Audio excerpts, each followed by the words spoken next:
À la suite de près de 2 semaines d'intenses travaux, la Commission économique, financière et de contrôle budgétaire de la Chambre basse du Parlement a présenté à l'Assemblée plénière le mardi 29 octobre le rapport issu des analyses approfondies de 2 projets de loi, à savoir le projet de loi portant reddition de comptes exercice 2023 et le projet de loi de finances rectificative du budget 2024. S'agissant du projet de loi rectificative du budget 2024, le rapport de la Commission Ecofin que préside l'honorable Guy Mafouta a indiqué qu'il ressort une augmentation du budget de 44 milliards 410 millions de francs congolais par rapport au budget initial prévu en équilibre de 40 milliards 986 millions de francs congolais, soit une augmentation de 8,4%. Cela est principalement dû, a fait savoir ce rapport, à la renégociation du contrat minier entre la République démocratique du Congo et la SICOMINE, dont l'essentiel de ressources sont affectées aux investissements et aux infrastructures. Sur la renégociation des contrats miniers avec la société chinoise SICOMINE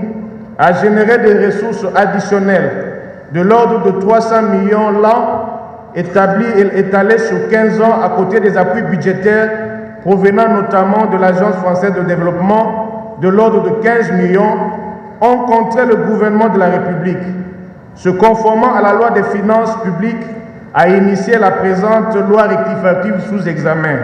Les ressources et leur provenance connues, votre commission s'est plus empaisantie sur leurs affectations.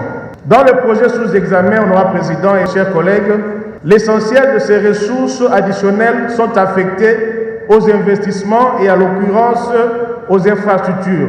Les questions liées à l'éducation, la santé, les investissements, l'agriculture et les infrastructures ont elles aussi reçu un regard particulier au cours de ce travaux de l'Ecofin auquel ont pris part le syndicaliste de tous les secteurs du pays sur demande du président de la Chambre basse du Parlement. Les travaux se sont déroulés dans un contexte particulier, sous pression de la grogne sociale de certaines catégories professionnelles de nos compatriotes. Nous avons été approchés par les médecins, les enseignants du cycle primaire et secondaire, les professeurs d'université, les élus communaux, les inspecteurs de travail, les magistrats nouvellement nommés, les députés provinciaux et nos collègues nationaux honoraires. Les recommandations formulées par l'Ecofin tant à l'endroit de l'Assemblée nationale qu'au gouvernement gravitent autour de diligenter des missions de contrôle auprès des agences d'exécution du PDL 145 territoires, ministère des Finances et du Budget. Nécessité de diversifier l'économie nationale pour garantir une répartition inclusive de la richesse nationale. Poursuivre les efforts de pacification à l'Est en vue d'améliorer le climat des affaires et permettre ainsi plus d'investissements pourvoyeurs d'emplois et de richesses. Travailler sérieusement sur l'amélioration des conditions sociales de la population en général et surtout celle des agents et fonctionnaires de l'État en particulier,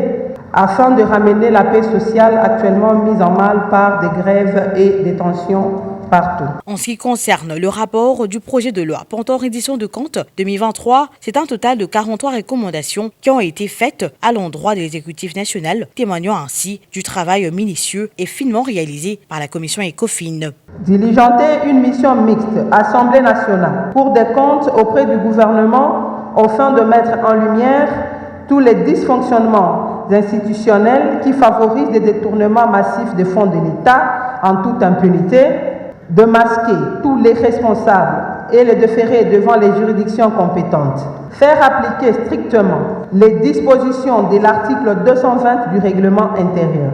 Diligenter une mission d'enquête au ministère des Finances, du Budget, du Plan, du Développement rural et des ressources hydrauliques pour s'assurer de la destination des fonds alloués tant aux équipements divers qu'aux investissements liés aux constructions, réfections, réhabilitation et addition d'ouvrages publics et édifices. Diligenter une mission d'enquête au niveau de la régie financière dans la DGDA afin de comprendre la raison de la persistance des exonérations dérogatoires.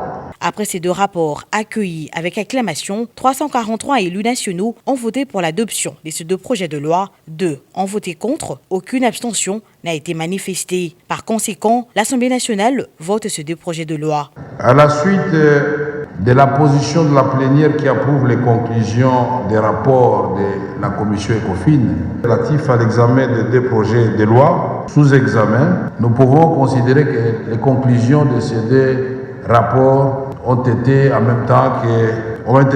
adoptées, n'est-ce pas? Merci.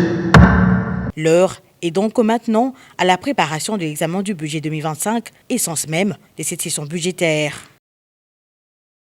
Aussitôt rentré à Kinshasa avec dans sa gibecière le poste du vice-président de la conférence des présidents des assemblées législatives africaines, COSPAL, qui s'est tenue à Accra, au Ghana, une victoire diplomatique sur les continents, le speaker de la Chambre basse du Parlement, le professeur Vital Kamerhe, a pris la direction de Béatrice Autel pour suivre de près les conclusions des travaux de la Commission économique et financière de l'Assemblée nationale sur l'examen de la loi des finances rectificative du budget exercice 2024 et les projets de loi portant reddition des comptes exercice 2023. Dans sa prise de parole, le président de l'Assemblée nationale a remercié tous les membres de la commission ECOFIN pour le travail abattu. À son tour, le président de la commission, après avoir présenté les rapports généraux, l'honorable Guy Mafuta a précisé que sa commission a attiré son attention particulière sur les secteurs vitaux, notamment la santé et l'éducation. Vous avez été attentif à tout ce qui s'est passé et à chaque fois, honorable président, vous avez apporté conseils et orientations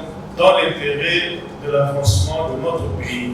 J'aimerais avant toute chose, honorable président, remercier également les collègues membres de la commission qui ont travaillé avec abnégation. Jour après jour, les collègues étaient là à temps pour partir quitter ces lieux tard parce qu'il y avait la volonté de trouver des solutions pour que chaque Congolais bénéficie d'une quantité équitable de ces ressources qui sont exprimées en chiffres dans ce budget.